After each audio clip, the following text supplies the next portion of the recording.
ठीक है। आज हम जो पढ़ेंगे आधुनिक भारत में, हमने 1857 की क्रांति भी पढ़ रखे हैं। भारत पर ब्रिटिश शासन का भारतीय अर्थव्यवस्था पर प्रभाव भी पढ़ रखे हैं, है ना। सामाजिक धार्मिक सुधार आंदोलन भी पढ़ रखे हैं। ठीक है। हमने कुछ ऐसी चीजें अभी जो हमको पढ़ना है, लगभग लगभग मॉडर्न हिस्ट्री खत्म होने की तरफ बढ़ रहे हैं हम लोग। आज जो हम चैप्टर पढ़ने वाले हैं वो है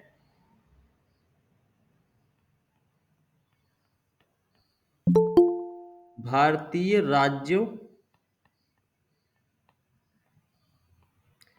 के प्रति ब्रिटिश नीति।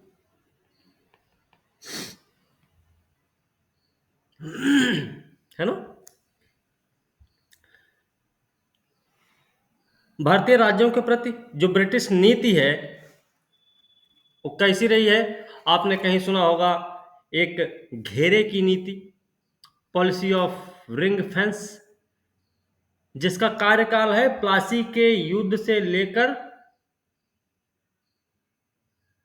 1813 के चार्टर एक्ट तक का माना जाता है। मतलब 1757 से लेकर 1813 तक का घेरे की नीति रही, रिंग ऑफ फेंस बोलते हैं। इसी रिंग ऑफ फेंस के तहत ही हम सहायक संधि पढ़ते हैं, जो बेलेजली की सहायक संधि, उसको भी हम इसी में पढ़ लेते हैं। इसके अलावा हम एक नीति पढ़ते हैं अधीनस्थ पार्थक्य की नीति, पॉलिसी ऑफ सबऑर्डिनेट आइसोलेशन। इसमें हम व्यापकता का सिद्धांत भी पढ़ते हैं। ये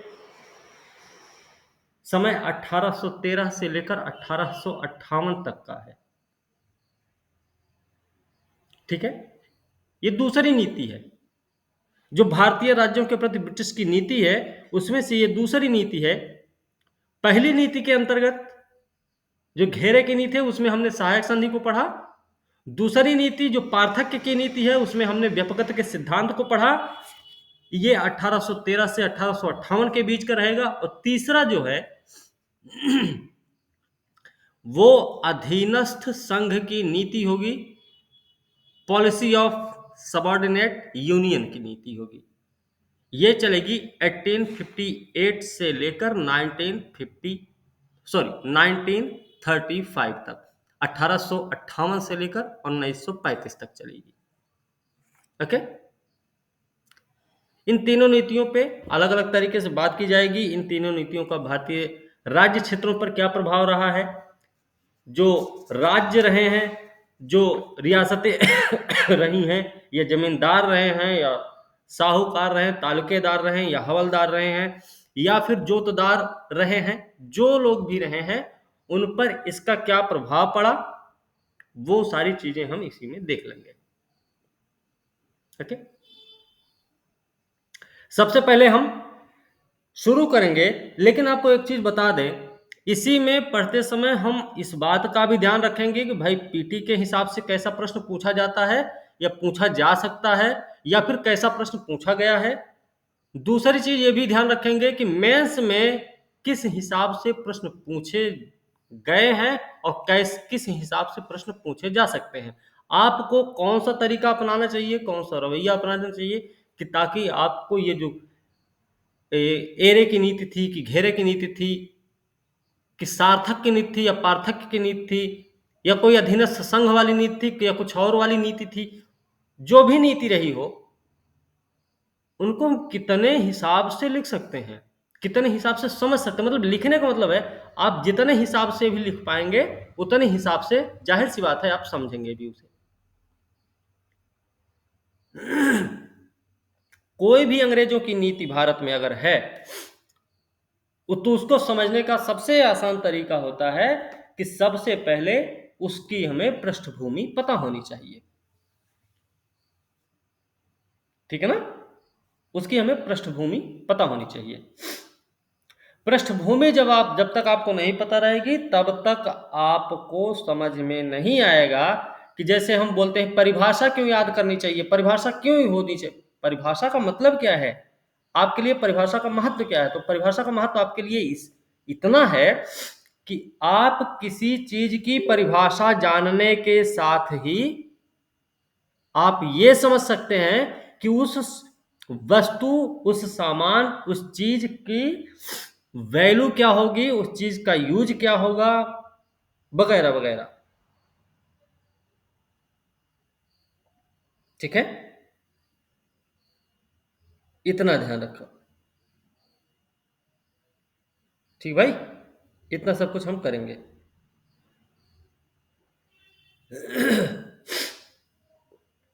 चलिए, तो सबसे पहले नीति क्या है।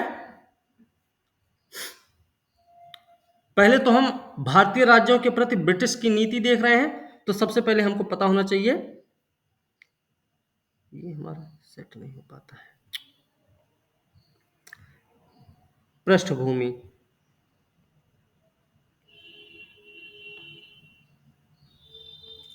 इनकी पृष्ठभूमि क्या थी।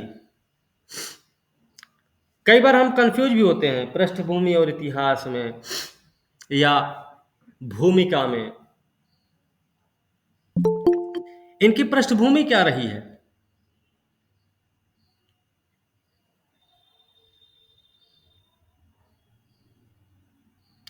जब अंग्रेज भारत में आए तो उनको ये पता था कि यहाँ पर शासक हैं, राजा महाराजा लोग हैं, यहाँ पर हम सिर्फ एक व्यापार तक सीमित रह सकते हैं, अपने आप को व्यापार तक ही सीमित रख सकते हैं। उनको ये नहीं पता था कि यहाँ के जो राजा लोग हैं उनके अंदर में कमजोरियां बहुत सारी छिपी हैं। इनके दरबार जो है षड्यंत्र से भरे पड़े हैं। ठीक है।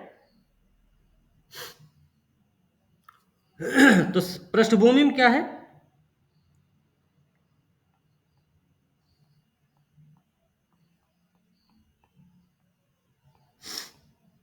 राज दरबार के षड्यंत्रों ने क्या किया, अंग्रेजों को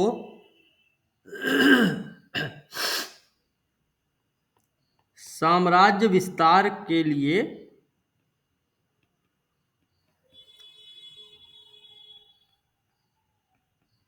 उकसाया। पहली चीज हो गई।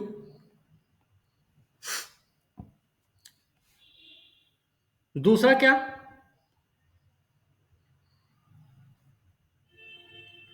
दूसरी पृष्ठभूमि क्या होगी।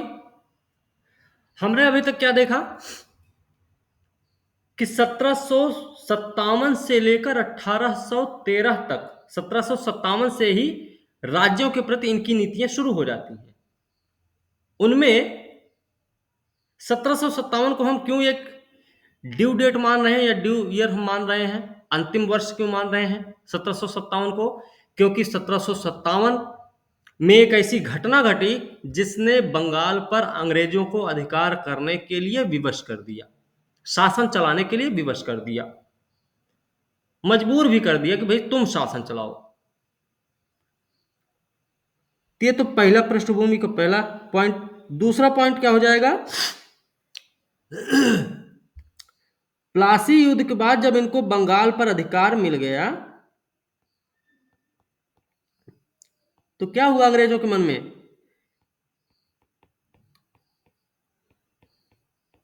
अंग्रेजों की महत्वाकांक्षा को बढ़ावा दिया।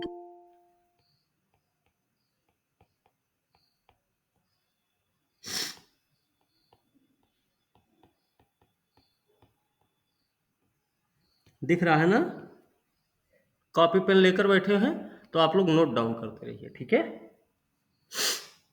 जी सर। हाँ, प्लासी के युद्ध ने अंग्रेजों की महत्वाकांक्षा को बढ़ावा दिया। अब क्या है, बंगाल पर अधिकार हो गया इनका। अब ये पूरी तरह से देशी राज्यों, क्योंकि महत्वाकांक्षा जब बढ़ रही ना तो अब ये चाह रहे हैं कि देशी राज्यों पर ज्यादा से ज्यादा मात्रा में हमको पकड़ बना लेनी चाहिए।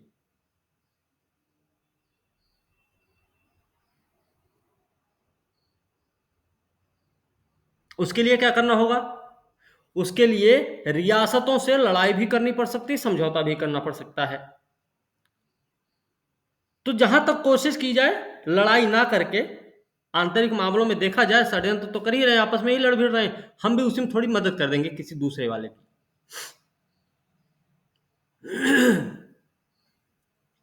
तो उन्होंने क्या किया,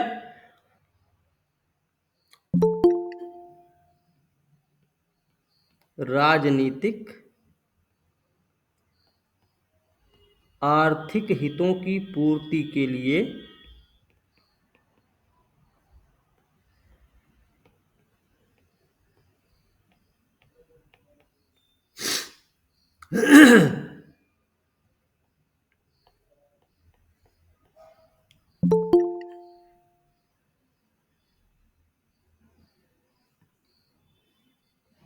सर सब दुखी हो रहे हैं, कह रहे हैं बस आज ज्वाइन कर लीजिए। आंतरिक हमने कहा सर मामलों से में रिक्वेस्ट करो। हस्तक्षेप करने का मौका दिया। ठीक है,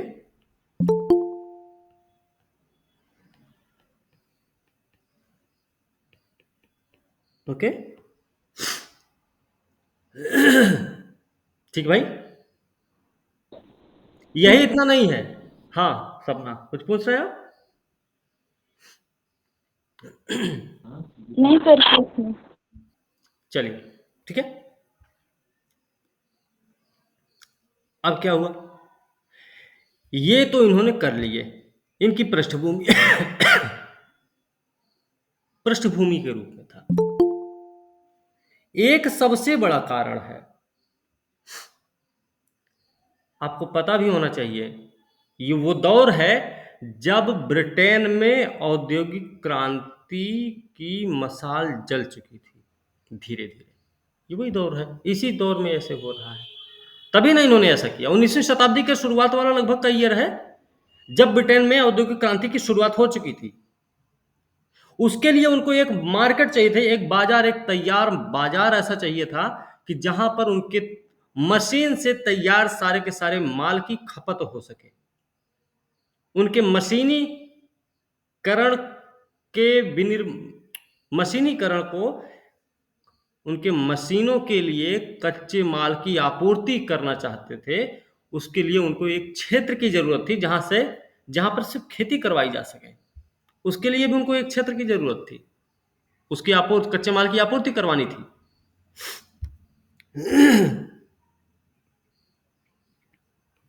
बाजार की उपलब्धता,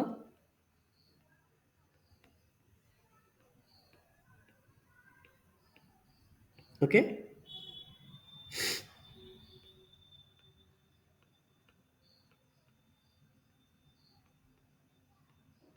कच्चे माल की आपूर्ति, ओके, ये इसकी पृष्ठभूमि है।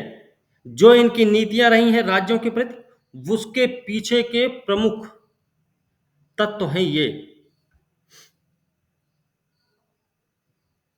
अब इन्होंने क्या किया, राज्यों के साथ जो इन्होंने नीतियां अपनाई, उनके लिए 3 तरीके अपनाए गए। उनका अलग अलग दौर भी है। 3 तरीके कौन कौन से भाई? अभी कौन कौन से बताया था हमने? एक बताया घेरे की नीति,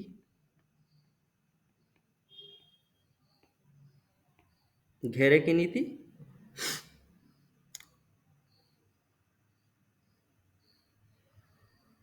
घेरे की नीति में अब 1757 से स्टार्ट करेंगे तो क्लाइव भी इसी में आ जाएगा। इसी में वॉरेन हेस्टिंग्स, लॉर्ड हेस्टिंग्स, जो 1773 का में बना पहला गवर्नर हुआ करता था। ठीक है, ओके, तो ये लोग हो जाएंगे। इसके साथ साथ तो इसी में घेरे की नीति में ये लोग आ जाएंगे। घेरे की नीति का समय क्या है? 1757 से 1813 तक। दूसरा दिख रहा ना, ये हरे पेन से जो लिख रहे हैं? सर ठीक है। दूसरा है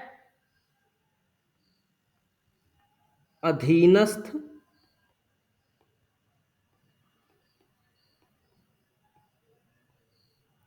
पार्थक्य की नीति, ये कब से कब तक रहेगी? 1813 से 1858 तक, सॉरी, ओके।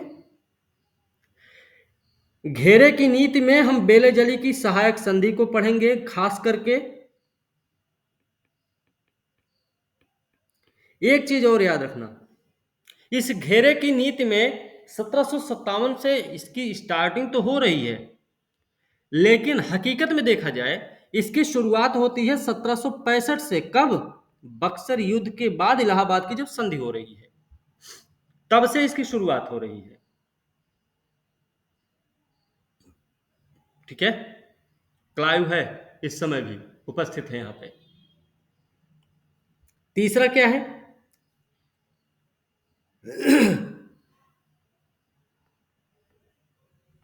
अधीनस्थ संघ की नीति। ठीक है, अधीनस्थ संघ की नीति। घेरे की नीति जो है उसको बोलेंगे पॉलिसी ऑफ रिंग फेंस। ठीक है, उसको बोलेंगे सर रिपीट पॉलिसी कर ऑफ दीजिए। Ring fence.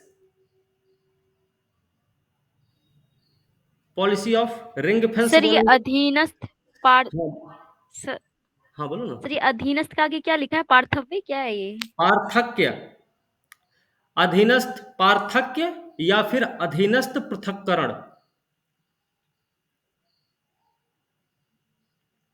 सर घेरे की पॉलिसी ऑफ पॉलिसी ऑफ, कौन सा? घेरे की नीति को इंग्लिश में बोलेंगे पॉलिसी ऑफ रिंग फेंस। इसको बोलेंगे रिंग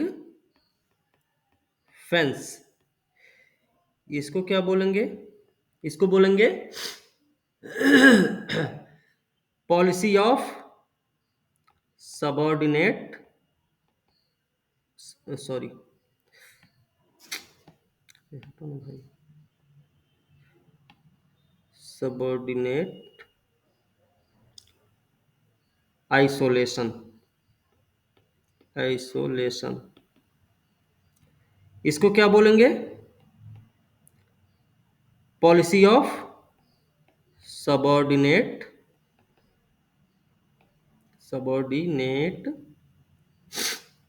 यूनियन। ठीक है, सबऑर्डिनेट यूनियन। ओके, यहां तो कोई दिक्कत किसी को? सबके अलग अलग समय है। अधीनस्थ संघ की नीति कब से कब तक है? 1858 से लेकर 1935 तक है। ओके, ठीक है ना? इतना हो गया? इतने में कोई दिक्कत नहीं ना किसी को? नहीं सर। ठीक है, चलो इसको यहाँ ये लिख लिया ना सब लोग? जी सर। सर हाँ सर लिख ली। ओके, ठीक है।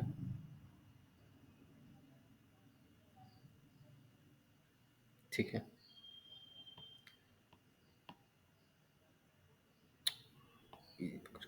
ठीक है, चलो। ये 3 की 3 नीतियां हैं। इन 3 नीतियों के चलते ही हाँ, क्या बोल रहे हैं?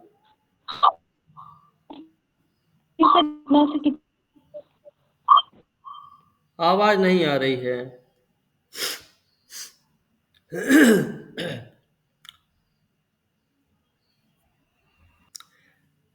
घेरे की नीति के तहत हम क्या पढ़ेंगे खास करके? सहायक संधि। अधीनस्थ पृथक्करण की नीति के तहत हम क्या पढ़ेंगे? व्यपगत का सिद्धांत, डॉक्ट्रिन ऑफ लैप्स, है ना? व्यपगत का सिद्धांत, लॉर्ड डलहौजी को याद कर लेना चाहिए हमें अच्छे से। है ना। और जो अधीनस्थ संघ की नीति है, जब हम अधीनस्थ संघ की नीति की बात करेंगे, इसमें हम खास करके ध्यान ये रखेंगे कि जो 1858 के बाद महारानी द्वारा शुरू किया गया था, कि एक मतलब कि रैयत जो है ना, भारत के जो लोग हैं, अब वो महारानी के रैयत बन के रहेंगे, कंपनी के रैयत नहीं है। इसने अधीनस्थ संघ की नीति ने इस बात की शुरुआत की थी। सबसे पहले हम देखेंगे घेरे की नीति।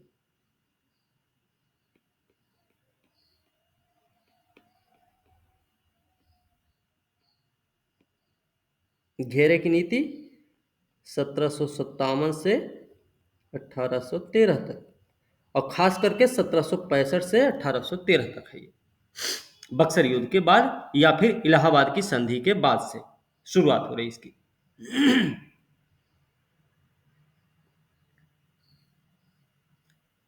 अब इसमें यह बात आएगी, इसका जो आधार था वो था क्या आखिर।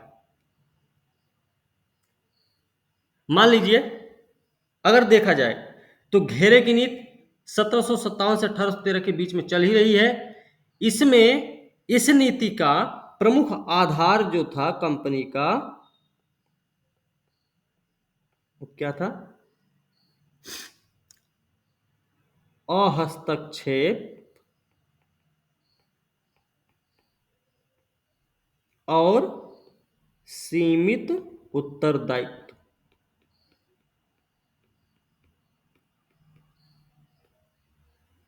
ठीक है ना, सीमित उत्तरदायित्व। इस नीति का निर्माता किसको माना जाता है? यह प्रश्न आपसे पूछा भी गया है। नाम है भैया Warren Hastings. Okay, Warren Hastings Bengal का पहला गवर्नर जनरल है ये, इतना भी ध्यान रखना आपको। 1773। ओके, रेगुलेटिंग एक्ट इसी के समय में आया। पहली बार कंपनी को क्या किया गया, कंपनी के कार्यों को प्रशासनिक रूप से उनको एक संवैधानिक दर्जा भी दिया गया, उन पे नियंत्रण रखने की कोशिश की गई। इसी वॉरेन हेस्टिंग्स की ही देन रही है, वॉरेन हेस्टिंग्स की ही देन रही है।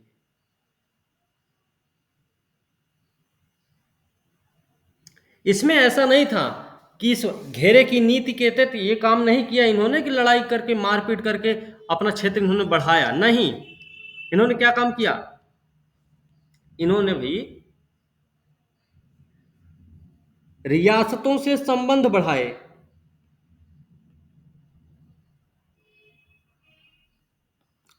संबंध बढ़ाकर रियासतों को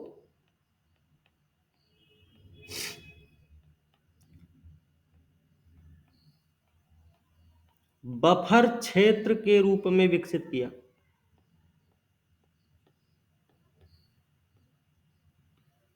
ठीक ना,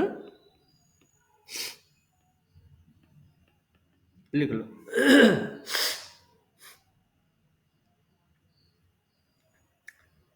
अब इसकी शुरुआत 1757 प्लासी का युद्ध, ठीक है, षड्यंत्र रच के कैसे भी लड़के जीत लिया प्लासी का युद्ध, लेकिन हकीकत में जो इसकी शुरुआत हमने यहां पे बताई है 1765 से हो रही है। मतलब है शुरुआत इसकी होगी इलाहाबाद की संधि से। क्या किया था इसने, बनारस में किसी जमींदार को, उसका अपना आदमी था, उसी जमींदार को बैठा दिया था। किससे जगह ली थी? अवध के नवाब से वो जगह छीन ली थी। क्या किया इसने इलाहाबाद के संधि के तहत? इलाहाबाद की संधि में इसने अवध को सीमावर्ती राज्य के रूप में या फिर बफर स्टेट के रूप में मान्यता दे दी। पहली चीज याद रखना, सबसे पहले बफर स्टेट के रूप में बनाने का, सबसे पहले बफर स्टेट के रूप में स्थापित राज्य जो था या फिर जो रियासत थी वो थी, वो था अवध क्षेत्र अपना, जो इलाहाबाद की संधि के तहत स्थापित हुआ था।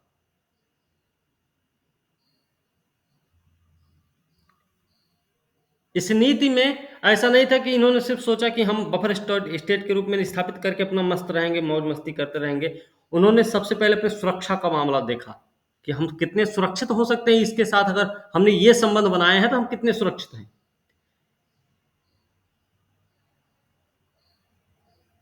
और अवध को जब इन्होंने बफर स्टेट के रूप में निर्मित किया था तो उनका मुख्य उद्देश्य क्या था? अवध जब बना सीमावर्ती राज्य या फिर बफर स्टेट, तो मामला ये था कि भैया मराठा और अफगान से सुरक्षा मिलेगी। हम इसको थोड़ा विस्तृत कर सकते हैं। मराठों और अफगानों के आक्रमण से सुरक्षित रखने के लिए, अपने साम्राज्य को सुरक्षित रखने के लिए ब्रिटिशों ने सबसे पहले भारतीय रियासतों में से अवध रियासत को या अवध क्षेत्र को बफर स्टेट के रूप में निर्मित किया था। आराम से लिख सकते हैं, 15-20 वर्ड में, यही चार शब्द ही 15-20 शब्द में आराम से लिख देंगे।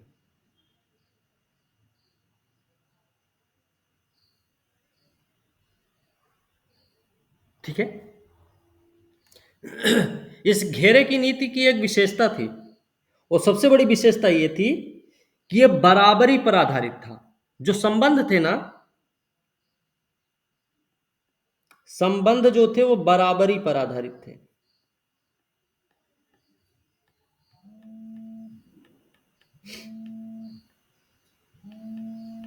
ओके, ठीक भाई, एक मिनट रुकिएगा। ठीक है, बराबरी पर आधारित संबंध थे यहां पे।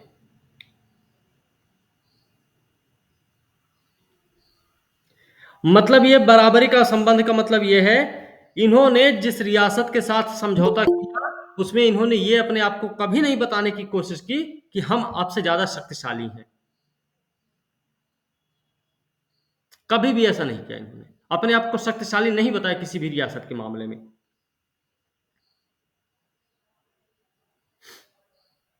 इस नीति के तहत, ये तो नीति कैसी थी भाई? अहस्तक्षेप, हम पढ़े ना अभी थोड़ी देर पहले, अहस्तक्षेप और सीमित उत्तरदायित्व के आधार पर थी इस नीति की शुरुआत हुई थी। लेकिन याद रखना, इस नीति में अहस्तक्षेप का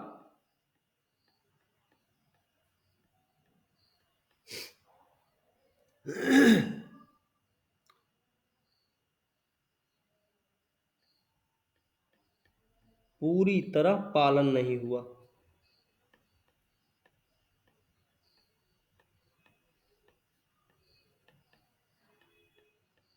ओके, हस्तक्षेप नीति का पूरी तरह पालन नहीं किया इन्होंने।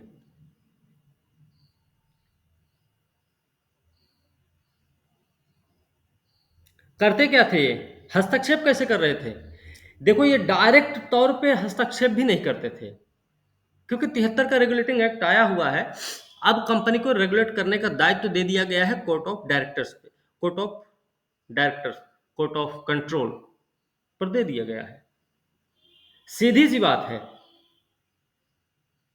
जब भी कंपनी को ऐसी आवश्यकता महसूस होती थी तो क्या करते थे? गवर्नर के माध्यम से देशी राज्य में हस्तक्षेप कर देते थे, क्योंकि सीधा तो कर नहीं सकते थे।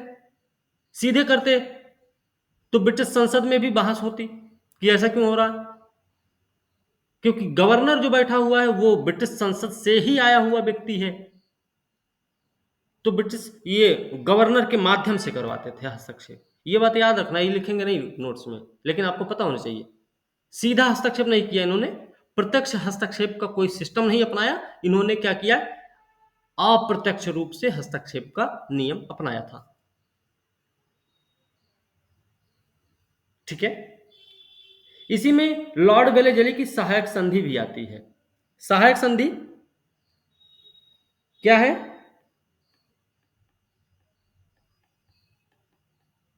लॉर्ड वेलेजली की है।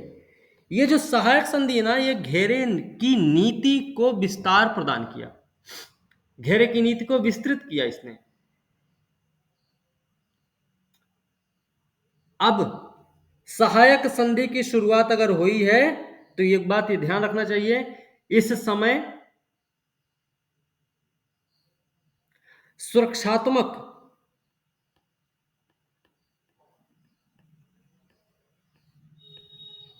प्रस्तावों को महत्व दिया गया।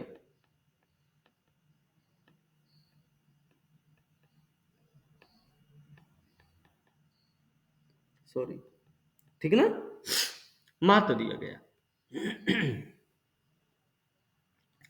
मतलब यह था कि कहीं ना कहीं रियासतों को राजनीतिक और सैनिक की दृष्टि से कंपनी पर निर्भर होना पड़ रहा था। सहायक संधि का मतलब यही था कि सेना हम दे रहे हैं, सैलरी आप दे देना, रेजिडेंट हम नियुक्त करेंगे, मामला हस्तक्षेप कभी नहीं करेगा, जो बाद में करने लगता है, लेकिन आप अपनी सेना मत रखो, विदेशी संबंध आप छोड़ो ना, वो हम देख लेंगे। अंग्रेजों ने ऐसे बोला रियासतों से, सहायक संधि थोपते हुई। मतलब पूरी तरह से सहायक संधि के माध्यम से अंग्रेजों ने देशी रियासतों को पंगु बना दिया, अपंग अपाहिज बना दिया उनको। हमने अभी आज ही मेरे ख्याल से पढ़ा था कि कल पढ़ा था, उन्होंने क्या किया था, सहायक संधि के माध्यम से देशी रियासतों को विलासी बना दिया। विलासी हो गए वो लोग, कोई झंझट ही नहीं है, लड़ाई झगड़ा मारपीट विदेश देश सब कुछ, सारी की सारी चिंता करनी है कंपनी सरकार को, हम क्या करेंगे, हम तो अपना आराम से सोएंगे। ये बात,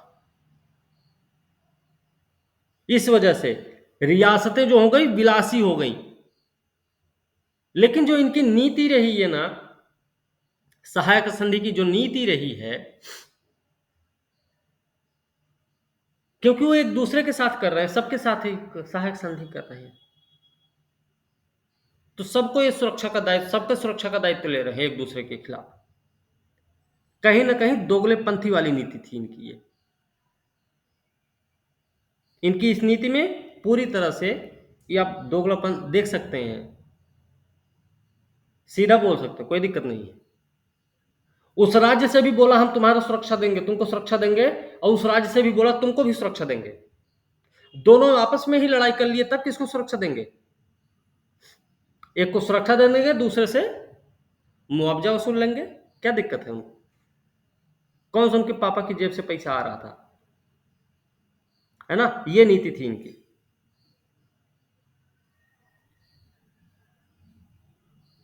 गवर्नर जनरल लॉर्ड वेलेजली ने सहायक संधि की शुरुआत की थी।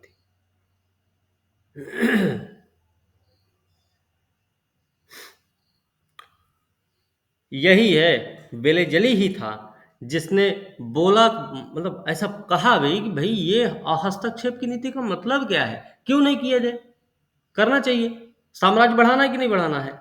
और इसके पीछे सहायक संधि को शुरू करने का प्रमुख कारण क्या था अंग्रेजों का? फ्रांस का बढ़ता प्रभाव।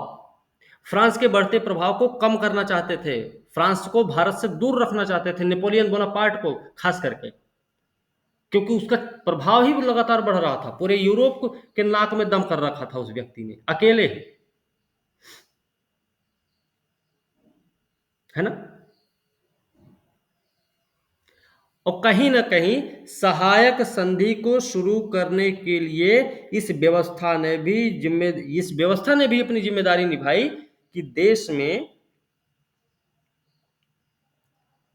कोई केंद्रीकृत शक्ति नहीं थी, कोई केंद्रीय सत्ता नहीं थी इस समय जब सहायक संधि को लागू किया गया। सब लोग आपस में ही लड़ाई मार काट मचाए पड़े हैं, अराजकता का माहौल पैदा किए। तो अंग्रेजों ने सोचा हम छुटकारे दिलवाते हैं, रुको ना, दिलवा दिया उन्होंने छुटकारे, ठीक है ना? अब यहाँ पे सहायक संधि के बारे में हमने कई बार बोला है, भैया सहायक संधि का आविष्कार आविष्कारक वेलेजली नहीं है बल्कि डुप्ले है। आपको पता होना चाहिए ये बात। डुप्ले की सहायक संधि को स्वीकार करने वाला पहला राज्य कौन था? तो वो अवध था। जबकि अंग्रेजों की सहायक संधि को स्वीकार करने वाला पहला जो रियासत है वो मराठा संघ रहा है। एक चीज और याद रखना, डुप्ले ने सर जी रिपीट कर दीजिए एक बार। डुप्ले की सहायक संधि को स्वीकार करने वाला पहला राज्य था अवध, जबकि वेलेजले की सहायक संधि को स्वीकार करने वाला पहला राज्य था मराठा संघ।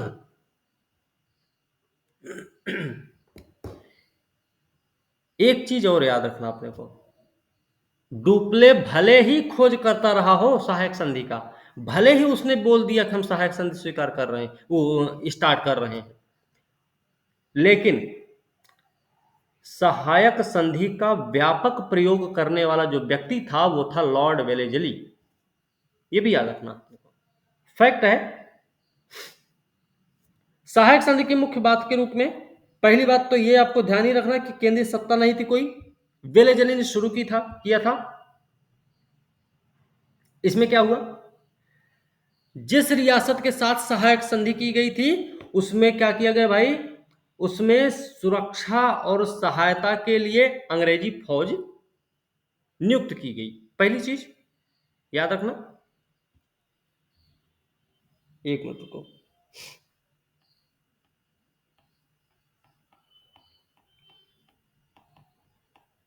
रियासतों में, ठीक है,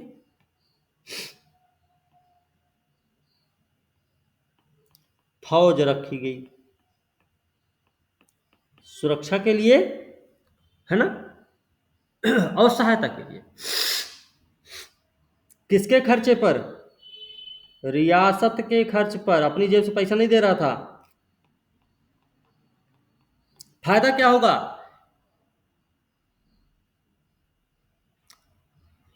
अरे बिना खर्चा के बच्चे को बारात में अपने बच्चे के बारात में नाच रहा है ये लोग, मतलब चवन्नी खर्च भी नहीं हो रहा है इनका, और इनके साम्राज्य को विस्तार भी मिल रहा है, साथ ही साथ इनके पास अपनी सेना भी उपस्थित है जिसको ये पेमेंट भी नहीं देते हैं, वो रियासतों से ले रहे हैं। फ्री फोकट में सेना रख दी गई इनके पास, हो गई इनकी अपनी। ओके, फिर रियासतों में क्या किया गया, विदेशी संबंध रियासतों से छीन लिए गए। अंग्रेजों ने कहा कि हम चलाएंगे विदेशी संबंध, आप परेशान मत होइए। फिर क्या किया गया भैया, कोई बाहरी आदमी ना दूसरी ताकत और यूरोपीय शक्ति या कोई भी आपके दरबार में नहीं आ सकता है जब तक हमारी परमिशन ना होगी तब तक। ये भी बात इन्होंने की। रेजिडेंट को नियुक्त किया,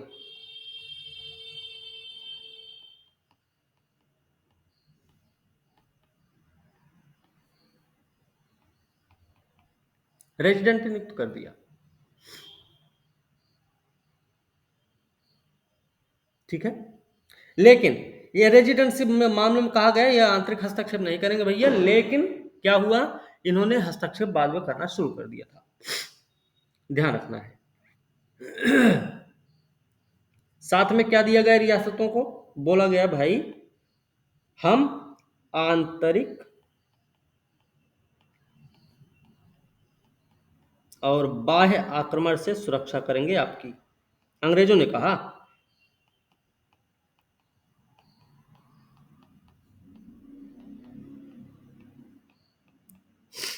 वचन किसने दिया, कंपनी ने, याद रखना। ओके,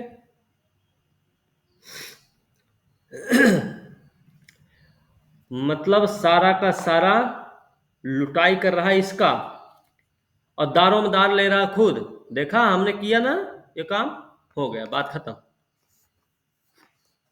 इसमें देखिए कई सारी रियासतों पर इन्होंने अपना वो झंडा गाड़ा। सहायक संधि में सबसे पहले सहायक संधि किसने स्वीकार की थी, हैदराबाद ने। हैदराबाद का निजाम था सबसे पहले सहायक संधि स्वीकार करने वाला था। ठीक है। सबसे पहले सहायक संधि हैदराबाद ने एक्सेप्ट की 1798 में, वेलेजली ही था 1802 में, वो तो संधि हुई थी मराठों की। उसके दूसरे नंबर पे मैसूर 1799, जब टीपू सुल्तान की मृत्यु हुई, वाडियार वंश का 2-4 वर्षीय बच्चा जो है शासक के रूप में स्थापित हुआ, तो मैसूर दूसरे नंबर पे। तीसरे नंबर पर है तंजौर 1799, चौथे नंबर पर है अवध नवंबर 1801, पांचवें नंबर पर है पेशवा दिसंबर 1802, छठवें नंबर पर है बराड का भोसले, बराड एक जगह है, बराड या बराद दोनों ही, कुछ भी लिख दो। भोसले ये कब, ये किए हैं दिसंबर 1803, और फिर है सिंधिया फरवरी 1804 में। Okay. Sir Hyderabad and Mysore का ईयर बता दीजिए। हैदराबाद 1798, मैसूर है 99।